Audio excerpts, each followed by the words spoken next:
The light of 1,000 crystal chandeliers reflected off gilded walls, falling like stars trapped in a sea of luxury.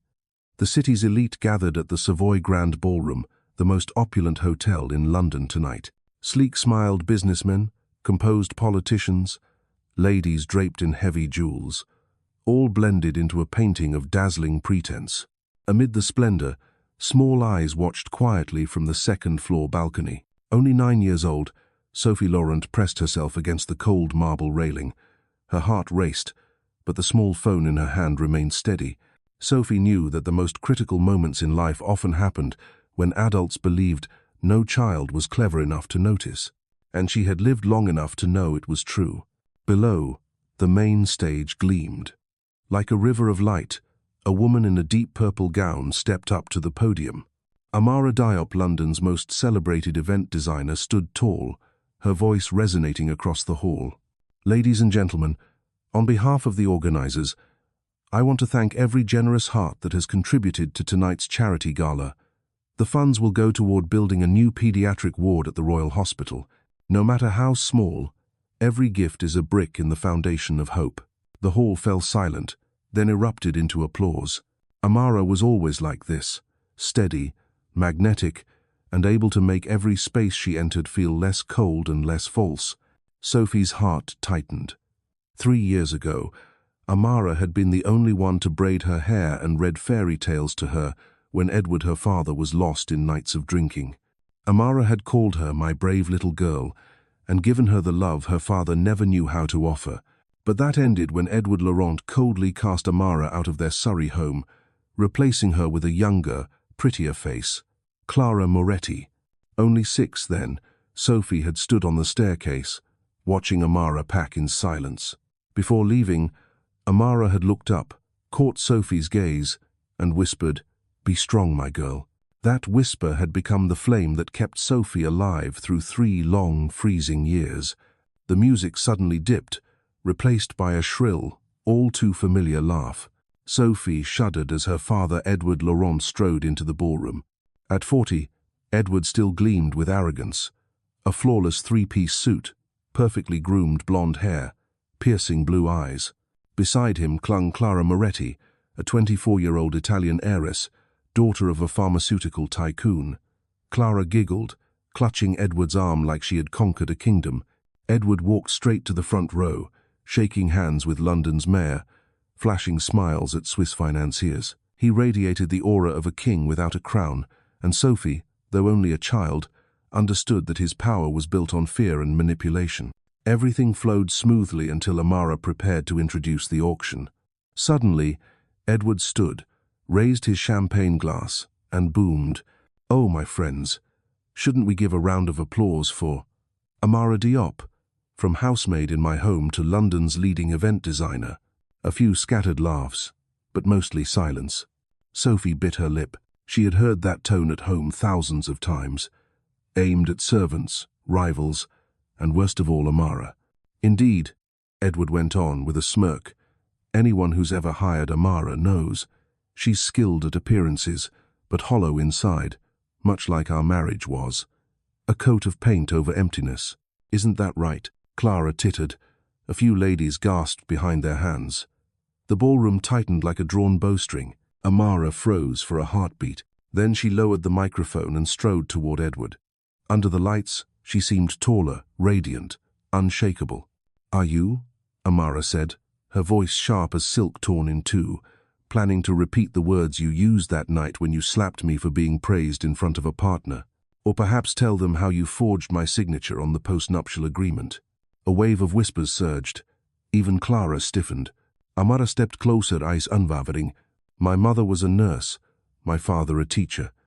They taught me that dignity is not inherited, it is chosen every day. I chose to rise from the ashes you left me in. I don't just design events. I rebuild lives shattered by men like you. I turn ruin into phoenix." The hall exploded. Applause thundered, relentless, as people rose to their feet, not only because Amara had struck back, but because she had transformed humiliation into proof of strength. Edward stood frozen, champagne glass trembling. From the balcony, Sophie pressed stop on her recording. On the screen, Evidence File 001, Gala Night. She whispered, lips set with resolve. Operation Phoenix begins. Nights in Surrey were usually quiet, but for Sophie Laurent, quiet meant loneliness. The stark white mansion, with its endless hallways and walls lined with expensive paintings, never carried warmth. Crystal chandeliers sparkled, yet could not hide the chill emanating from within, born from the man who ruled this house. Edward Laurent. Her father always appeared like a king.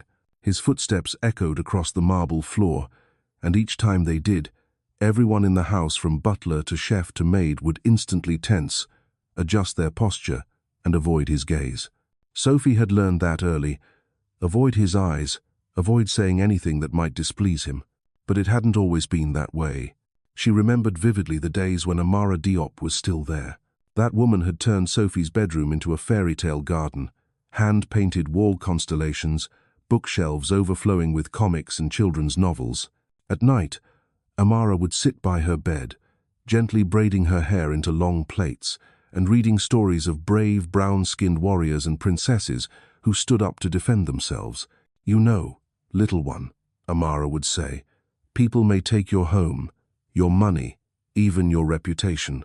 But what no one can steal is your dignity and your kindness. Back then, Sophie hadn't fully understood. She only felt the warmth of that gentle hand and believed Amara was the only safe place in a cold, vast world. Then one day, it all collapsed. Edward walked into the house with his icy expression, a whiskey glass in hand. Behind him trailed Clara Moretti, young, arrogant, smiling like a victor. I think I deserve better, Clara said casually. Amara stood silently in the living room. Edward ordered her to pack within 2 hours.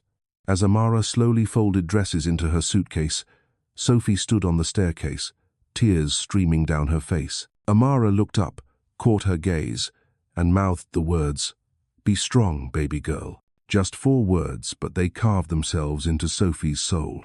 From that day on, the house was no longer a refuge. Clara assumed the new mistress role, more absorbed in parties and spa sessions than the child who lived under the same roof.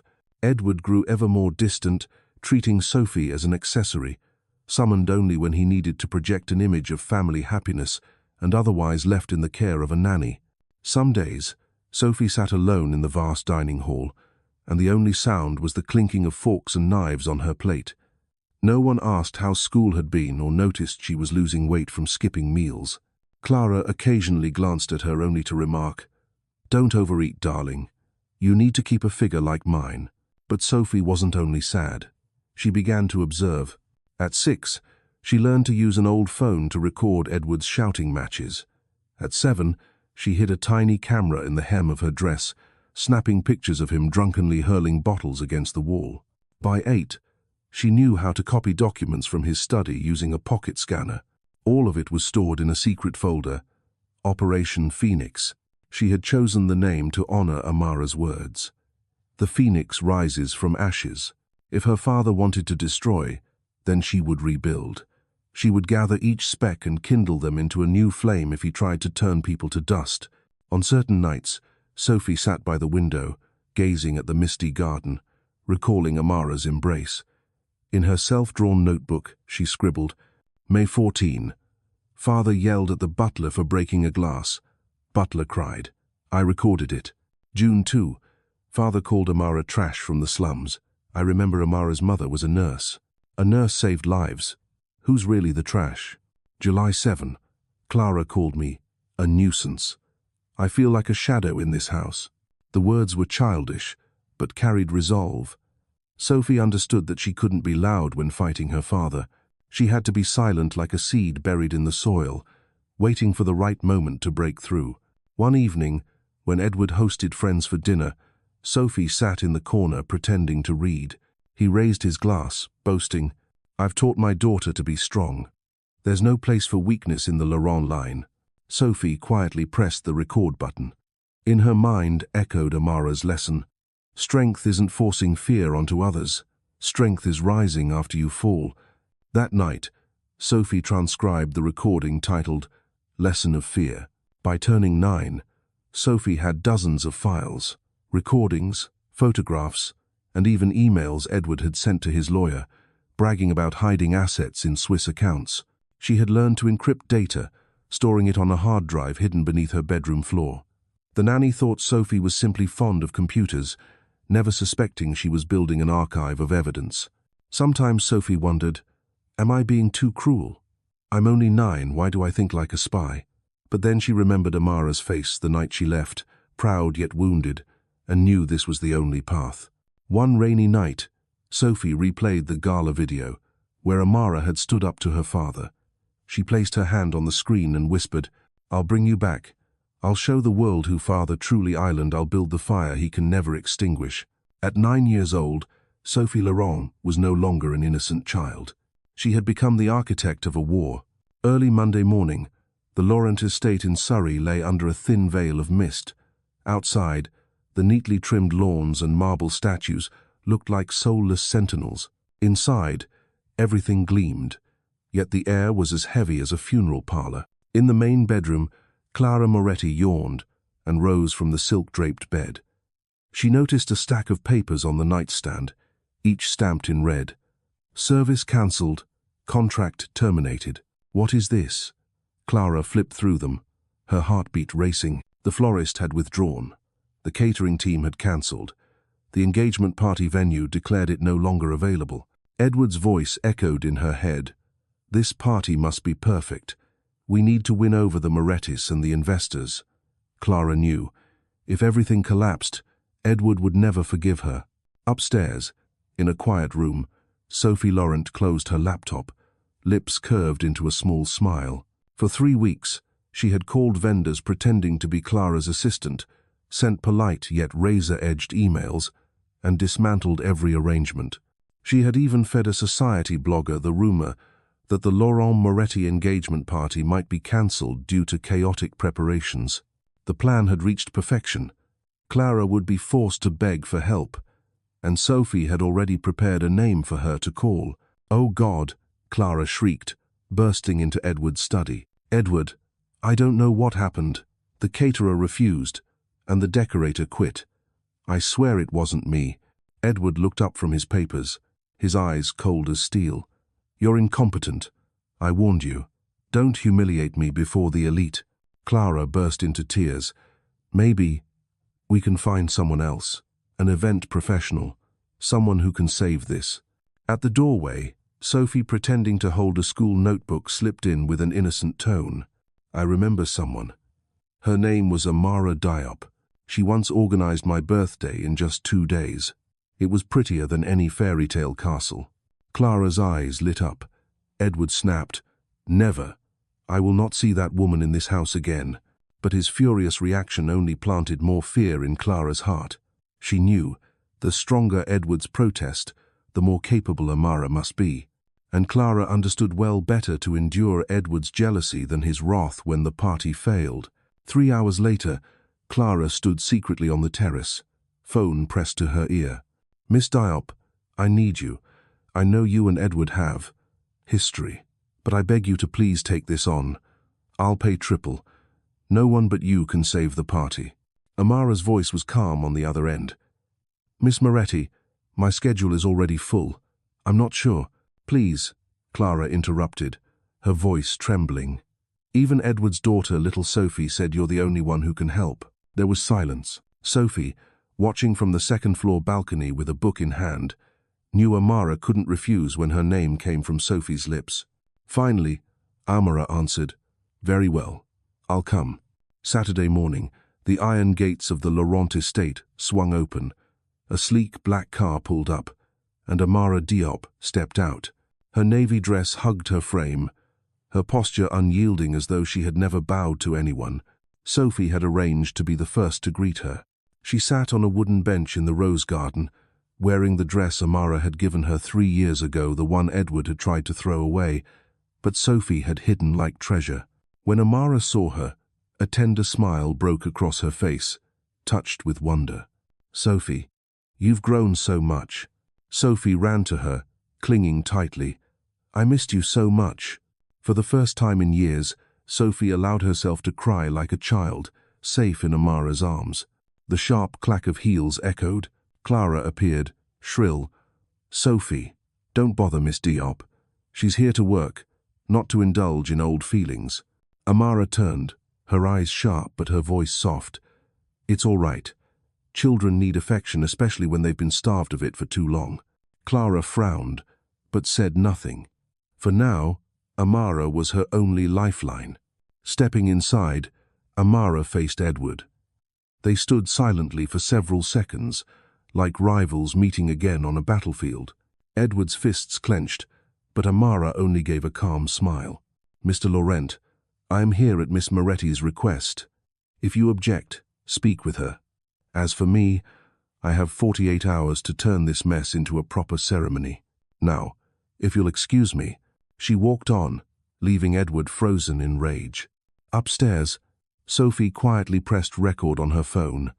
The video captured Edward's livid face, proof that his power was no longer absolute. That afternoon, as trucks carrying flowers, cakes, and decor rolled in, Sophie sat in her room and wrote in her notebook, "Phase 2, completed. Amara has returned to this house. Father is furious. Clara terrified. Amara, steady as a phoenix. I have placed the first piece. The real game begins." She smiled. In her mind, a grand chessboard took shape, and the first piece named Amara was now in play. Late afternoon at the Laurent estate, the sunset stained every window pane crimson. The gardens buzzed with trucks from the new vendors Amara had summoned. Servants whispered to one another, "Never seen Miss Moretti so obedient before." Only Edward stood apart. He smoked furiously on the veranda, eyes fixed on Amara like a wounded wolf, seething, powerless.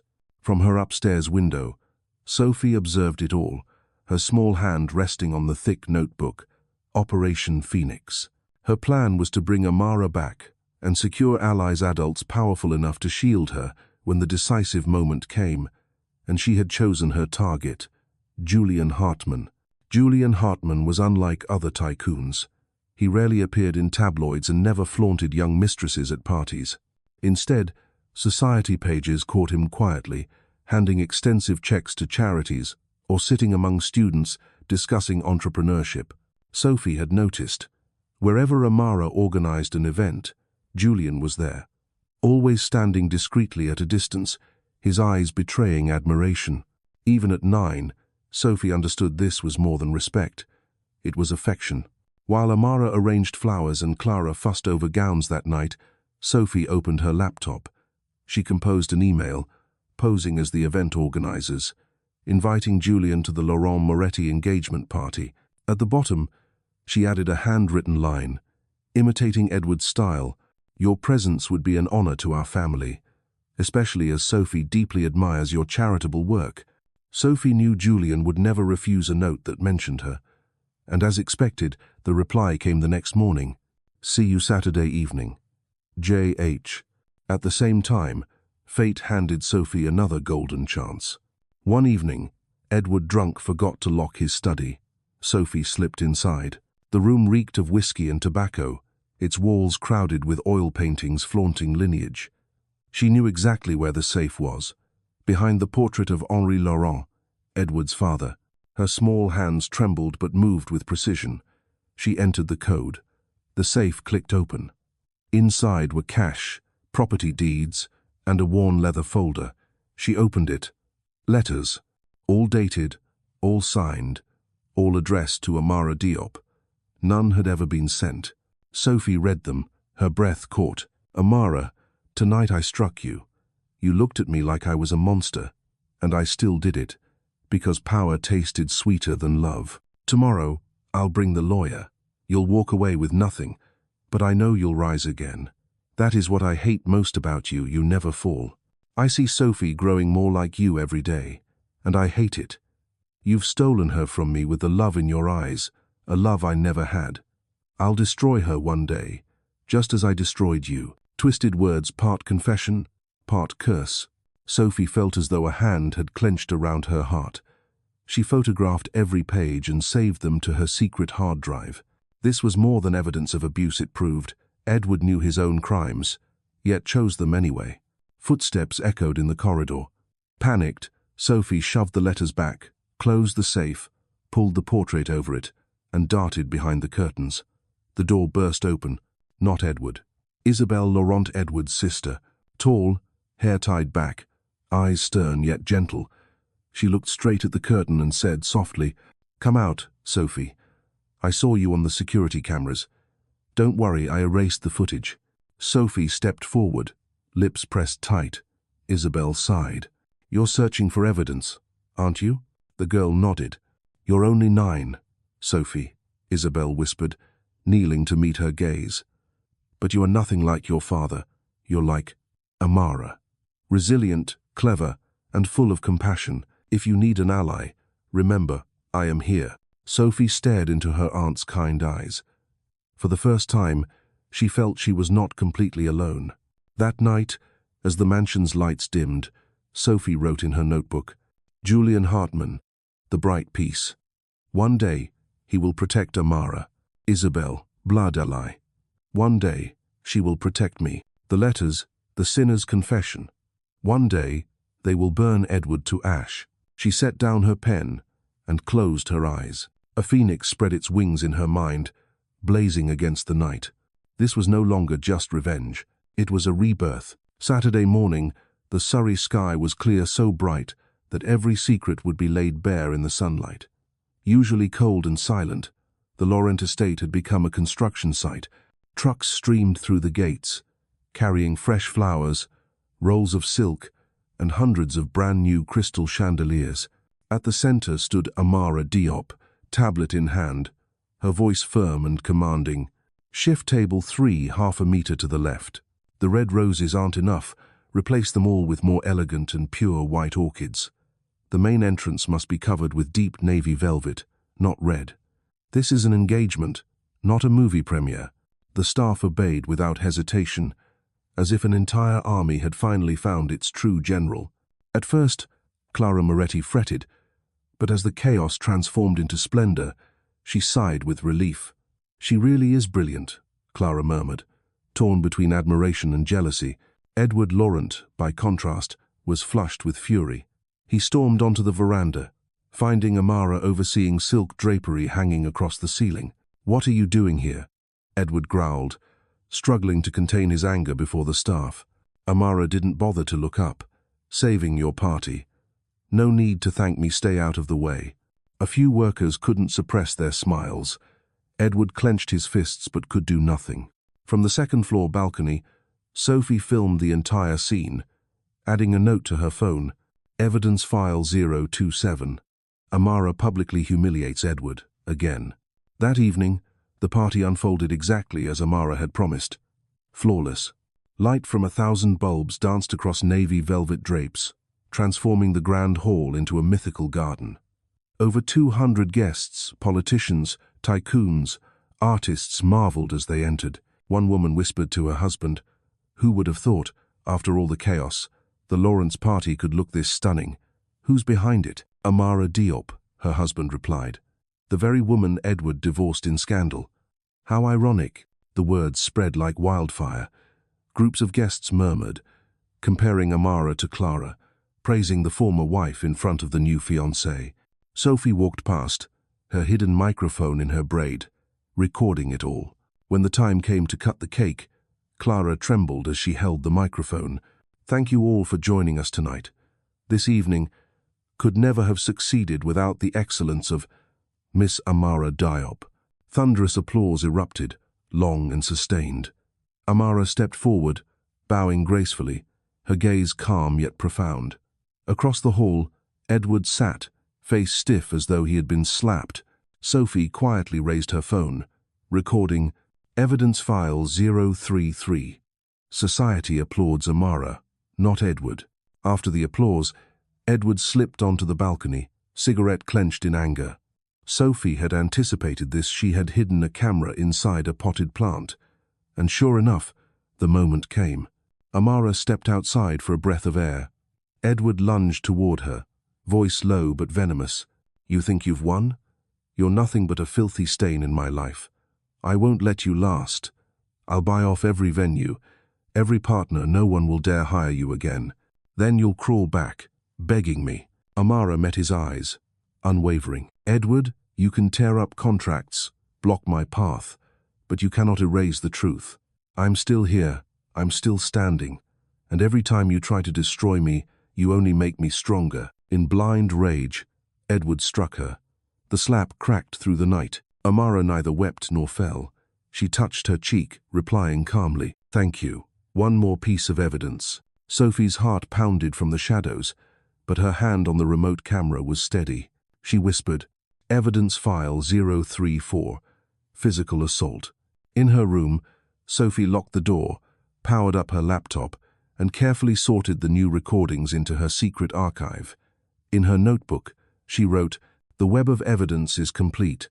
Public humiliation, psychological abuse, physical violence. The guests all witnessed Amara's prestige, surpassing Edward's. Rumors begin to spread. Edward is out of control. Amara is the one respected." Sophie knew. A spider's web had formed, and once the web was finished, the prey would trap itself, unable to escape. Late that night, Sophie gazed out the window, watching Amara direct the cleanup crew, tired, yet unyielding. She whispered, "I will protect you, with every ounce of wit I have. I will strip father bare before the light."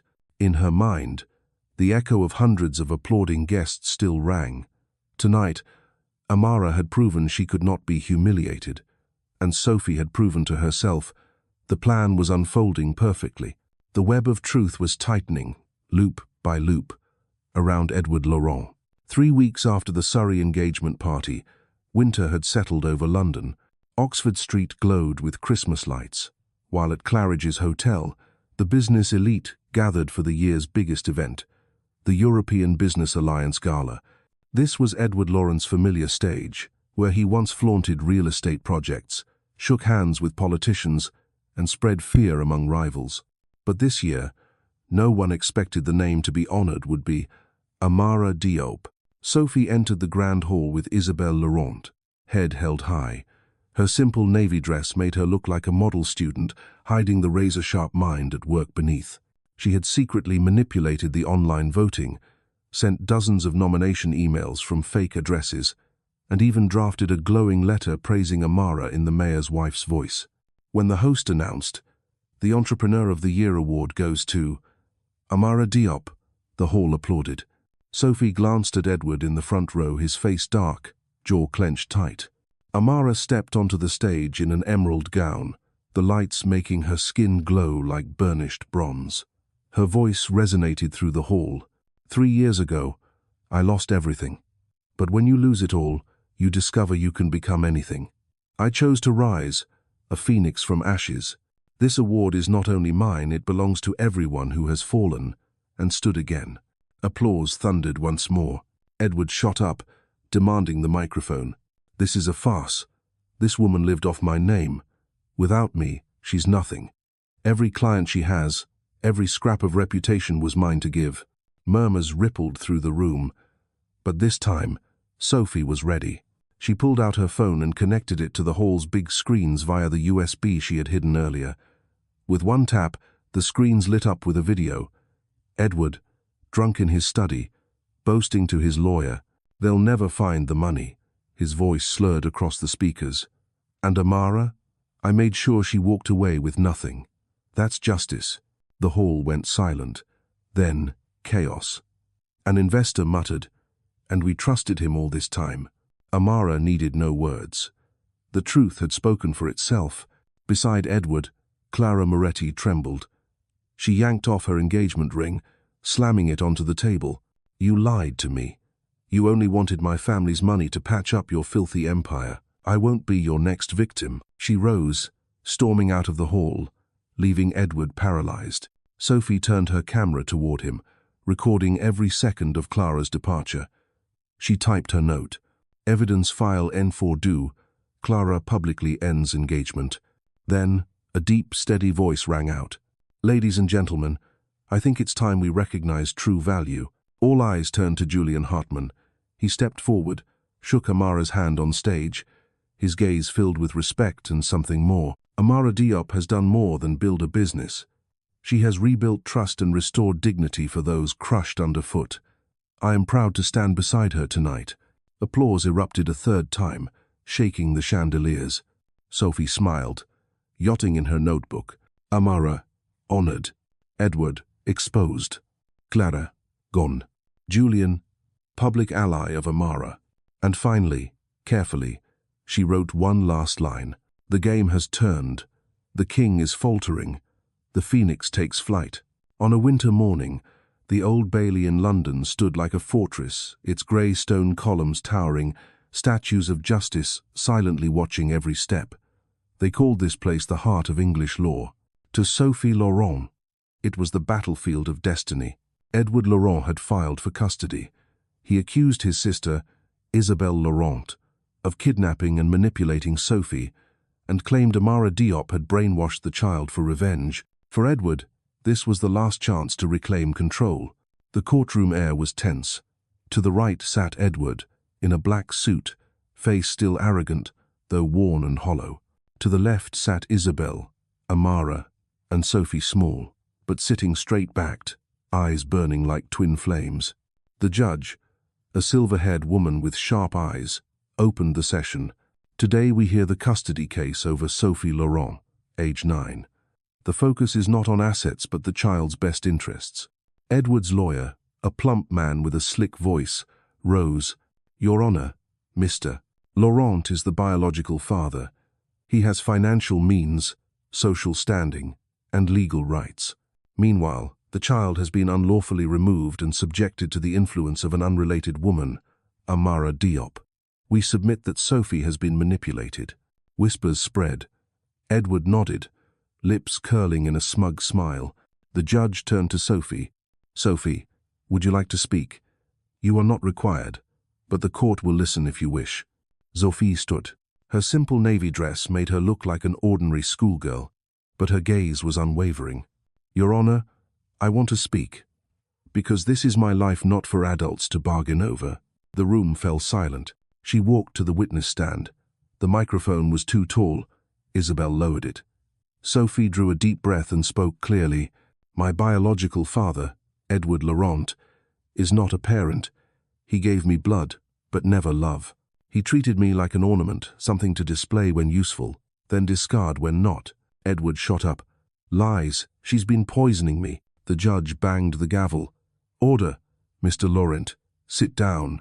Sophie opened her small bag and pulled out a USB drive. Your Honor, I'd like to present evidence. This is a recording from my father's own study. Edward's voice filled the chamber. The child is useless. Sooner or later, I'll ship her to a military school in Eastern Europe. Here, she only embarrasses me. Gasps spread across the courtroom. Edward's face drained pale, but his lawyer rushed to object. This recording could be fabricated. Sophie cut in, her tone as sharp as an adult's. I have 46 more. Videos, letters, journals. All is stored on secure servers. I'm only 9, but I learned how to protect myself, because I knew, if I didn't, I wouldn't survive. Amara wept openly. Isabelle clasped Sophie's hand, pride and sorrow intertwined. Sophie continued, I don't need a father who makes me tremble at every footstep. I need a family that loves me. And I have found it with Aunt Isabelle, with Amara. Love makes a family, not blood. A smattering of applause broke from the gallery before the judge hushed them. Edward's lawyer tried one last defense. Your Honor, this child is far too clever for her age. Clearly, she's been coached to speak against her father. The judge fixed her gaze on Sophie. Sophie, were you trained to do this? Sophie lifted her chin. No. I learned it from my father himself. He taught me that information is power. But I chose to use that power to protect, not to destroy. At last, the judge struck the gavel, voice firm. The court rules. Custody of Sophie Laurent is granted to Isabelle Laurent. Amara Diop is recognized as a secondary guardian, with full caregiving rights. Mr. Edward Laurent, due to evidence of abuse and mistreatment, is stripped of all visitation until Sophie turns 18 and chooses otherwise. Edward roared, No, she's my blood, my property. Sophie turned to him, calm as stone. I am not property, I am a person, and I have chosen freedom. The courtroom erupted in murmurs. A reporter whispered, That child just toppled an empire at 9 years old. Amara rushed to embrace Sophie, tears streaming. "My brave girl." Sophie whispered back, "Not brave, Mama, just necessary." That night, in Isabel's small home, Sophie wrote in her notebook, "Trial, victory, Edward, stripped of power over me, with a real family." Then she added, her handwriting tilting with determination, "From today, I am no longer a pawn in Father's game. I am the player." A winter morning in London hung like a grey shroud over the city. Wind whipped through the old stone streets, slicing through coats, chilling to the bone. Outside the gates of the Old Bailey, a sea of people had gathered since dawn. Reporters raised microphones, cameras flashed in bursts. Curious citizens pressed forward as though to watch a grand play. But this was no play. This was the truth. The day Edward Laurent, once a financial kingpin, faced justice. Placards swayed in the wind, scrawled with words, "Justice for Amara. Protect Sophie. No more fear." Some carried morning newspapers, their front pages ablaze. 9-year-old defies her father, the fallen king of finance. Edward's face glared from the covers, no longer radiant, only gaunt, haunted, cornered. A siren wailed as Edward's car pulled up. He stepped out in a tailored grey coat, tie crisp, shoes polished, but his aura was gone. Dark circles carved his eyes, hair unkempt, his posture brittle. Flashbulbs detonated like blades. "Mr. Laurent, any comment on the embezzlement charges?" one shouted. "Did you truly threaten your daughter, as she testified last week?" Another pressed. Edward did not answer. Head bowed, he strode quickly inside, every movement captured, every step destined for headlines within hours. Inside, the courtroom was packed, not a seat free. The back rows swelled with reporters, investors, former employees, even politicians who once toasted Edward now slipped in, pretending they came only to observe. In truth, all had come to witness the fall of a monument. The allure of tragedy always drew a crowd. Julian Hartman sat in silence at the prosecution bench, navy suit immaculate, gaze locked on Edward like a blade. Beside him, Amara was in a simple black dress, her hands trembling slightly beneath the table, not from fear, but from memory. Nights of blows, public humiliations, the moment she walked out with nothing. Yet she sat tall. This was not just Edward's trial. It was proof she had survived. Behind her sat Isabel, holding Sophie's small hand. The girl in her navy dress and neat braids looked fragile, yet her eyes gleamed like stars. Her hand trembled faintly, and Isabel's squeeze steadied her. The gavel cracked. The aging judge's voice filled the vaulted chamber. "The trial of Edward Laurent shall begin." The prosecutor rose, a slender woman with sharp poise. Her voice was clipped, cold. "Edward Laurent is not merely a failed businessman. He built his empire on fear and pain. He bribed officials, siphoned millions into Swiss accounts, and deceived investors. Worst of all, he turned his family into victims. A wife beaten, a child threatened and neglected. Today, we will prove Edward Laurent was no victim of conspiracy. He was the arsonist of his own throne." Murmurs swept the room. Edward sat rigid, jaw tight, eyes vacant, fists clenched, pale beneath the table. Witnesses came forward. François Dubois, a Swiss investor, presented documents proving £10 million vanished into shell companies in Geneva, signatures unmistakably Edward's. Flashbulbs erupted like lightning storms. Edward scowled, but could not deny. A former secretary, voice trembling, testified. "He ordered me to delete emails proving bribes. I refused. The next day, I was fired. He said I'd never work again if I spoke out." Tears streaked her face. From the gallery came whispers. "She's not the only one." We all knew, but none dared speak. Then came Amara. She stepped to the stand, the hall falling silent. Black dress crisp, gaze unflinching, voice calm yet carrying far. "I was Edward Laurent's wife. I knew the man behind the mask. He struck me in front of the staff. He forced me to sign false agreements. I left with nothing, but the worst was not losing wealth. It was watching my daughter Sophie grow up in a house without love, treated as an object. Her voice quavered, but she pressed on. I stand here today not just for myself, but for everyone Edward Laurent has crushed. Applause broke out, swelling until people rose to their feet. The judge banged his gavel, calling order, yet even he nodded faintly, as though compelled by the truth. Edward's lawyer stepped in, honeyed voice dripping. Your Honor, my client is the victim of a smear campaign. These videos, recordings, documents, all could be fabricated. Witnesses, biased, and the key witness, a 9-year-old child. Would you entrust a man's fate to the testimony of a child? Edward rose, adopting the mask of a grieving father. His voice trembled. Daughter, speak. Tell them you still need me. Tell them I never stopped loving you. The courtroom froze. Isabel tightened her grip. Amara shook her head slightly. Sophie rose anyway. Her petite frame walked to the microphone and lowered to her height. Her voice rang out pure, steady. I once needed a father, but you never needed me. You called me a burden. You said you'd send me away to be fixed. I am not a broken machine. I am a human being. Gasps rippled. Some reporters stopped writing, transfixed. Sophie continued. You ask if I need you. I already have my answer. I need love, not power. I found love in Mama Amara, in Aunt Isabel. You only brought fear. Edward exploded, roaring. Lies. She belongs to me. His face crimson, eyes wild. The judge slammed the gavel. Order. But Sophie did not flinch. She met his gaze, serene. I am no longer your shadow. I choose freedom. The prosecutor rose again, cold smile cutting. She held a folder aloft. Your Honor, final evidence. Handwritten letters found in the defendant's safe. Authenticated handwriting. Content. Confessions of abuse. Fraud. Hatred of his own daughter. One was read aloud. I struck her and felt strong. I hate Sophie because she looks too much like her. The hall fell deathly silent. Edward stammered. That's private, not admissible. The judge's reply was iron. It is admissible. Sophie sat down, heart pounding, eyes shining.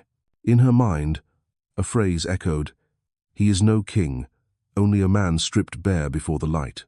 The court adjourned for deliberation. As police escorted Edward out, cameras blazed. But no one called him king anymore. They called him what he was, embezzler, abuser, monster. Edward clutched the bars in the van, eyes bloodshot, muttering, You think you've won? I still have a way. But even he knew the walls of Old Bailey would not open for him again. The next day, the sky hung heavy with leaden clouds. No sunlight broke through, as though London knew a rotten era was ending. Crowds surged up the Old Bailey steps, larger than before. Papers screamed, King of finance or fraudster. 9-year-old defies her father. Caricatures of Edward, in a fallen crown, plastered the streets. When his car arrived, the roar rose like a tide. He emerged in his fine coat, but staggered, eyes red from sleepless nights, lips cracked, hands twitching. He inhaled and tried to raise his head, but unshakable shame cloaked him. Inside, tension choked the air. Whispers. Today was the verdict. The gallery was crammed with his former employees, faces tense, eager to see justice. Investors, politicians, and all who once bowed to Edward now waited to see him fall. Amara sat in the front row, composed in a dark teal coat, dignity radiating without ornament. Beside her, Julian Hartman gazed steadily, nodding reassurance. Isabel sat behind, arms around Sophie. The child clutched her notebook, eyes clear, as though already knowing every moment ahead. The gavel thundered. The judge entered. Silence crushed the hall. The verdict fell, each word a hammer. After full review of evidence, testimony, and authenticated documents, this court finds Edward Laurent guilty of embezzlement, financial fraud, bribery, and domestic abuse. Sentence: 15 years imprisonment, no parole for the first 10, assets seized for restitution to victims and investors. The hall erupted. Cheers, sobs, applause collided. Reporters scribbled, Cameras flared. A woman wept openly, once fired by Edward for saying no. An elderly investor bowed his head, tears falling. At last, justice. Amara closed her eyes, tears streaming, tears of release. Isabel clutched Sophie.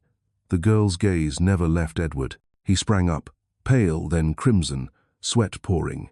He screamed, "No! Conspiracy! Lies! Betrayal!" He lunged towards Sophie. Shouts erupted. Guards rushed.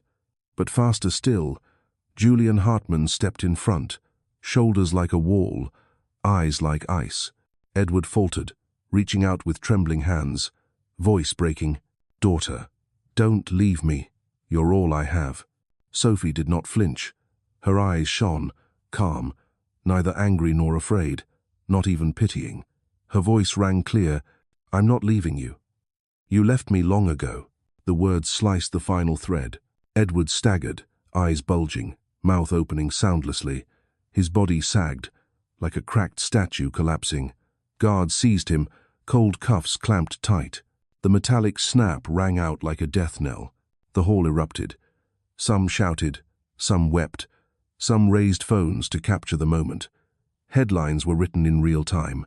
"The king falls, toppled by his own daughter." Edward was dragged away, head bowed, eyes still searching for Sophie. But she only watched, serene, her gaze a mirror of truth. He had lost everything. Outside, the crowd roared like a festival. They chanted Amara's name, lifted Sophie's photo, and shredded newspapers of Edward's downfall into confetti. A former employee clung to Amara, sobbing, "Thank you for giving us courage to lift our heads." Amara embraced her, tears flowing, but for the first time in years, they were tears of release. Julian's hand rested steady on her shoulder. Sophie, held close by Isabel, quietly opened her notebook and wrote, "The throne has fallen. I am no pawn. I am the player." Then she closed it, lifted her face to the grey sky. The cold wind struck her cheeks, but she did not tremble. The fire in her heart blazed brighter than ever. Every paper printed the same image that day. Edward Laurent in handcuffs, dragged from the court. No longer a mogul, no longer a king, only a cursed name, an embezzler, a monster of a father. And in a quiet corner of the courtroom, Sophie sat still, knowing the battle was over. But the rebirth had only just begun. London after the trial wore a different face. People still hurried along the cobbled streets, packed into the underground, still debated house prices, but in cafes and offices, the name Edward Laurent had become a cautionary tale. Some gloated, some pitied, some pretended never to have known him, but all agreed. An empire had fallen, and truth could not stay hidden beneath velvet forever. While the press chewed every detail of the trial, a small house on the southern edge of London glowed warm against the night. Not a grand mansion, just a shabby two-story with a garden. But for the first time in years, Sophie felt she belonged somewhere. The kitchen fire burned, and Amara baked an apple pie, its sweet scent drifting through the hall. Isabel set the table. Julian slipped off his coat and sank into a wooden chair, smiling wearily but kindly. Sophie sat in the middle, listening and watching, her heart swelling with a new feeling, peace. Amara placed a slice before her, smiling softly. "It's been so long since we sat together like this." Sophie nodded, biting into the pie as if swallowing down all the bitter memories. Isabel teased, half stern, half playful. This girl didn't just sit at a table, she did what the whole legal system sometimes fails to do.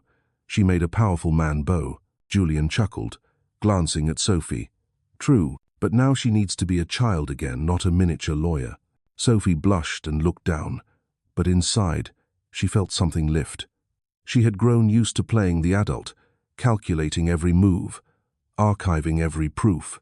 Now, for the first time, she was told she could be a child. She realized how much of her childhood had been stolen. That night, the family gathered in the living room. Amara brought out old photos Sophie as a toddler, hair in wild curls, grinning in her arms. Isabel laughed. This one never sat still, always running about. Sophie's eyes stung as she stared. She had forgotten she once had such joy. Julian opened his briefcase and laid down a folder. "I want you to see this. The Phoenix Foundation. It will be built from Edward's seized assets. It will support women and children who've suffered abuse, stripped of their voices. And Sophie, you will be its face." Her eyes widened. "Me?" Julian nodded. "No one else can tell this story like you. You didn't just survive, you stood up. Other children need to see you, to believe they, too, can rise from ashes." Sophie's heart pounded. Memories surged, hiding in closets from her father's shouts, trembling as she hid a camera in a flower pot, watching Amara being struck. Everything she had done had never been just revenge. It had been for this moment, when no one else would have to endure what she and Amara had endured. Now Julian was offering her the chance to turn survival into a mission. Amara wrapped her arms around her. "You're not fighting alone anymore. The world will walk with you now." News of the Phoenix Foundation spread quickly. Headlines declared, "From the ashes of an empire, hope is born." Front pages showed Sophie beside Amara and Isabel, eyes bright, a shy smile, with the caption, "The child who defied a monster becomes a symbol." Online, thousands of comments poured in. "This is the true Princess of England, not the ones in castles. If a 9-year-old can say no, then we adults have no excuse to stay silent." Not everyone rejoiced. Politicians once close to Edward fell silent, fearing investigations. Tabloids tried to smear Amara again, but no one listened. Public opinion had chosen its side. The little house filled with laughter. Sophie learned to bake with Amara, play chess with Julian, and hear Isabel's childhood stories. She returned to school, no longer afraid of whispers about her father. Instead, classmates looked at her with awe. She was the 9-year-old who shook a city. But Sophie only wanted normal. She jumped rope, played hide-and-seek, and read fairy tales. In each moment, she felt pieces of her stolen childhood slotting back into place. One night, she wrote in her diary, "Family isn't blood. It's a choice. I chose, and I was chosen." The day of the Phoenix Foundation's inauguration came swiftly. The hall overflowed with guests, politicians, activists, women who had survived violence. Amara gave her speech, strong and steady, then smiled and handed the microphone to Sophie. The hall hushed. Sophie stood small under the lights, drew a breath, and said, "My name is Sophie. I once thought I was just a shadow, afraid every day. But I learned that even a child can stand up. Today we have the Phoenix Foundation to remind us all, from ashes, anyone can rise." Applause exploded, rolling through the hall. People stood, clapping until their palms burned, some in tears. Amara embraced her.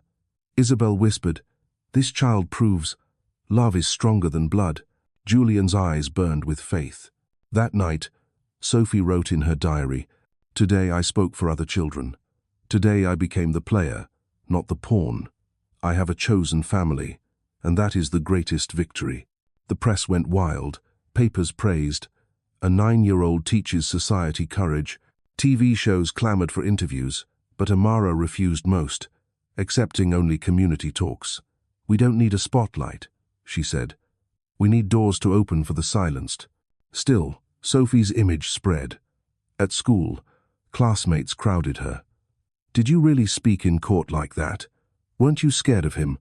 Sophie smiled faintly. "I was scared enough already. Not anymore." The answer left them quiet until one blurted, "You're our hero." Sophie shook her head. "No, I want to be a normal kid."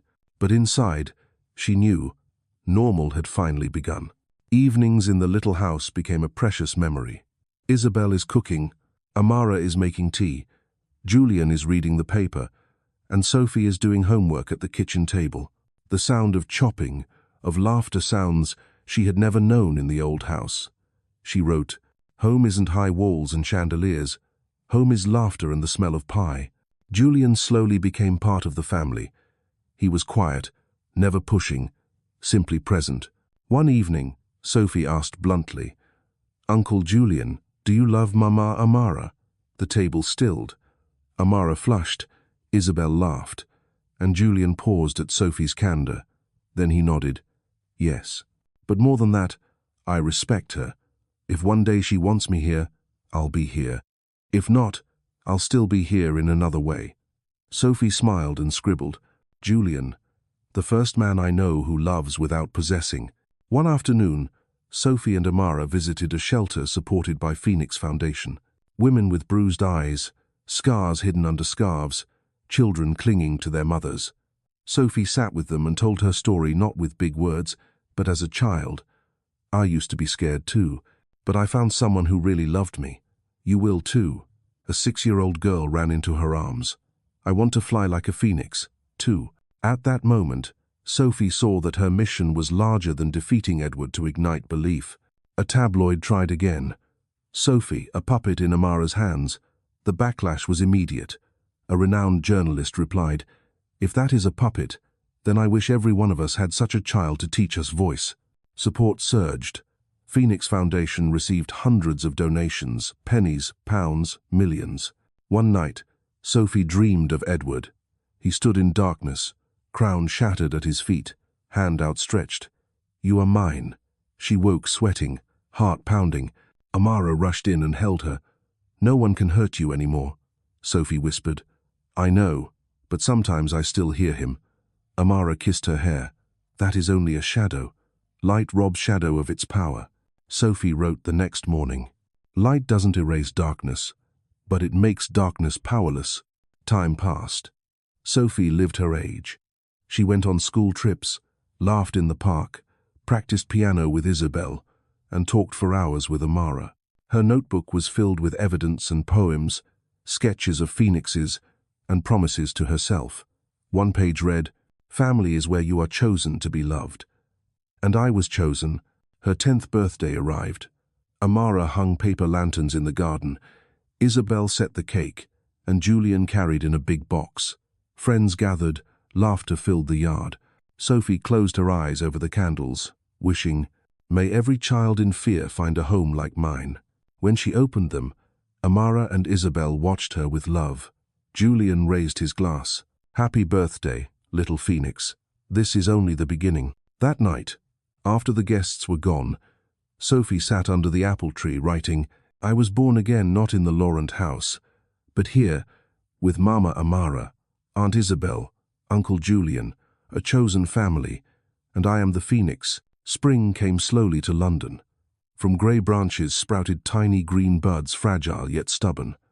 Sophie gazed out her classroom window, chin resting in her hand, thinking of the path behind her. Only months had passed since Edward's sentencing, yet it felt like a lifetime to her. From the frightened child secretly recording her father's rages, she was now here listening to her teacher, friends whispering beside her, and she felt something new, complete freedom. At the little suburban house, life had changed. Isabel often hummed while cooking. Amara had begun to expand her event business, and Julian dropped by more frequently as a Phoenix Foundation partner and as part of the family. The kitchen was always warm, laughter echoing down the hall. Sometimes Sophie sat quietly, just watching, her chest full of a feeling she had never known before, peace. The Phoenix Foundation grew faster than expected. Each day brought letters and emails, thanks from women who had escaped abuse, pleas from children seeking refuge. Amara traveled constantly, yet never missed dinner with Sophie. Julian poured time and money into the work and spent late afternoons teaching Sophie chess. "Every game is a battle," he told her, "but unlike life, here you can lose and start again." Sophie smiled, committing the lesson to memory because mistakes had not been allowed in her life. One afternoon, Amara brought Sophie to meet the children supported by the foundation. The room was small, and the walls hung with colorful drawings of houses and flowers. When Sophie entered, eyes turned. A boy whispered, "That's the girl from the papers." Another ran forward, clutching her hand, eyes shining. "Sophie, I want to be strong like you."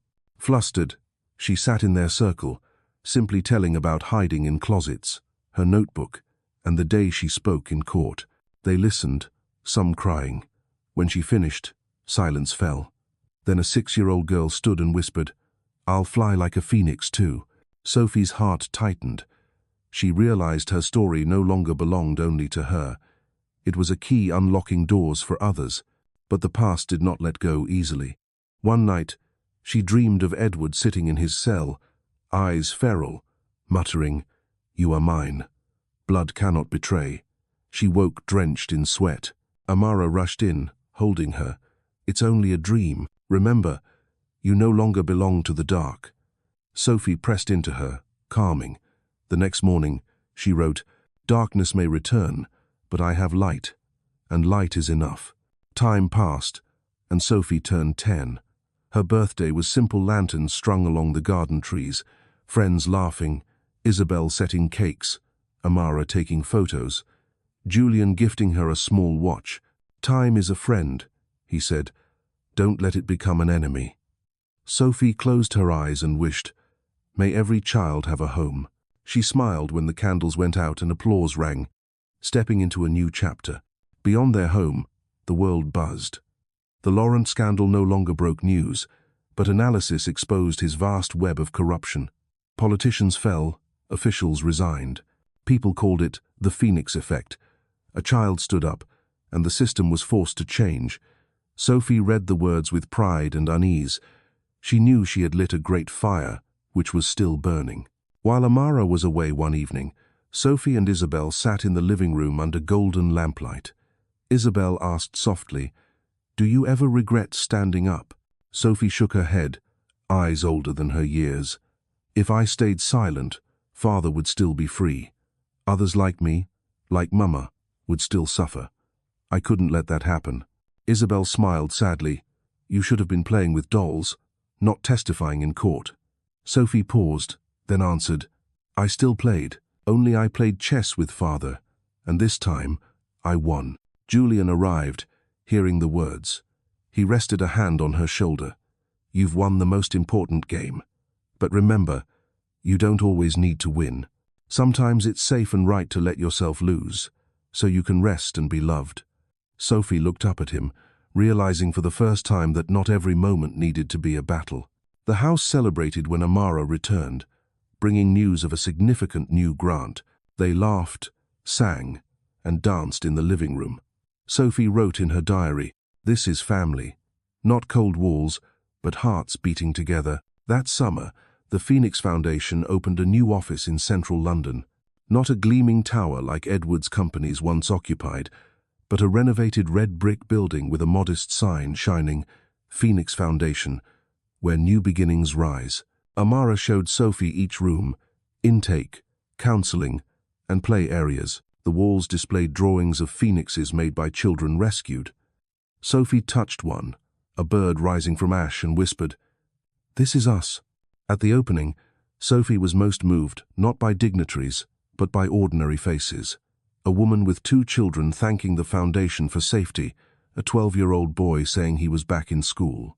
Listening, Sophie felt small but also part of something vast.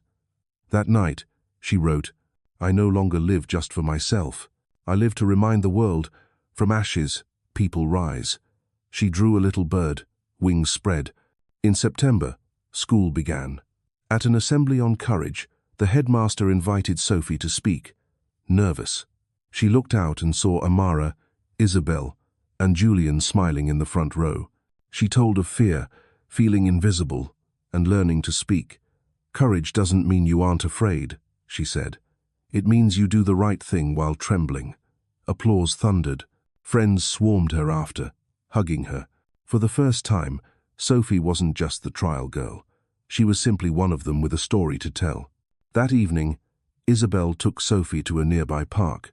They sat on a bench, city lights twinkling.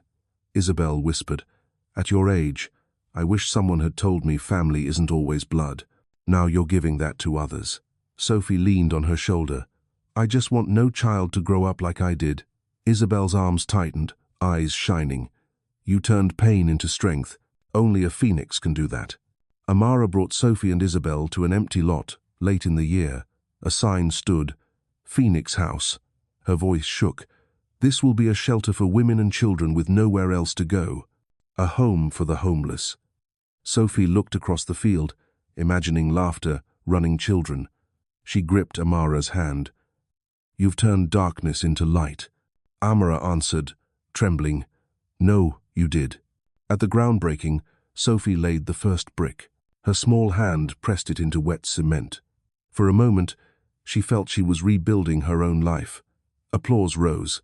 some weeping. Headlines read, "From trial child to builder of homes."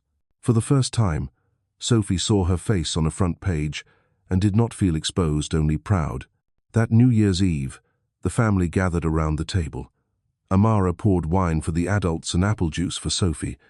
Isabel raised her glass. "To chosen family," Julian added. "To phoenixes rising." Sophie lifted her cup, eyes glowing. "To every child who finds a home." Fireworks burst across the London sky.